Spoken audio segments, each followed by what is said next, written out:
À l'école, nous avons appris plein de choses, plein de matières sympas.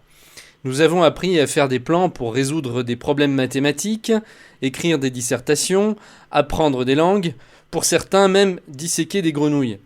Mais à aucun moment, nous n'avons appris à faire un plan pour notre vie. Nous avons tous plus ou moins pris l'habitude de nous lever le matin sans savoir véritablement ce que nous allons faire de notre journée. Dès que nous posons le pied par terre, c'est un gros paquet de conditionnements et d'habitudes qui prennent le contrôle de tout. Nous commençons à penser, et souvent de travers, à nous inquiéter des différents problèmes que nous avons laissés la veille. À peine venons-nous de nous réveiller qu'en seulement quelques minutes, notre mental est déjà envahi par des dizaines de pensées qui partent dans tous les sens et ne sont en général ni maîtrisées ni constructives. Et le pire, c'est que nous n'en sommes même pas conscients.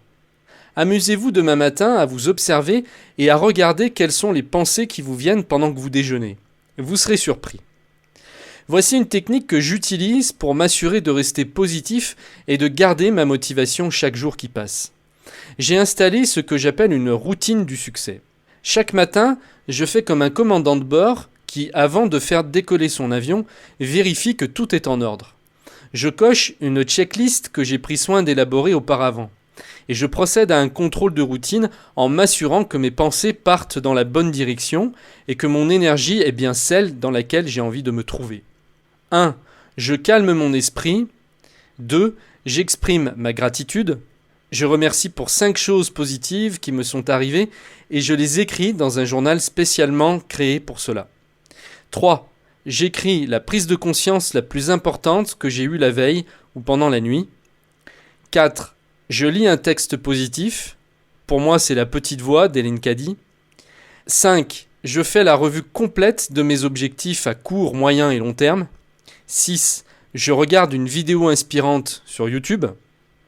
7. Je vérifie mon agenda et contrôle les tâches que je dois accomplir pour la journée.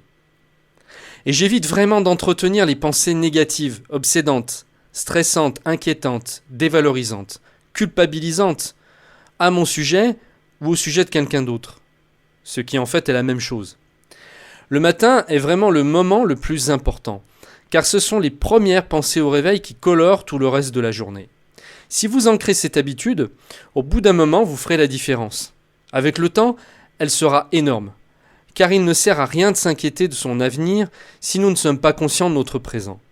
Notre futur n'étant rien d'autre que le résultat des innombrables moments présents additionnés les uns aux autres.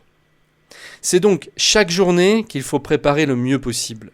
Dès le matin, lorsque notre mental est reposé et notre esprit est renouvelé et vivifié.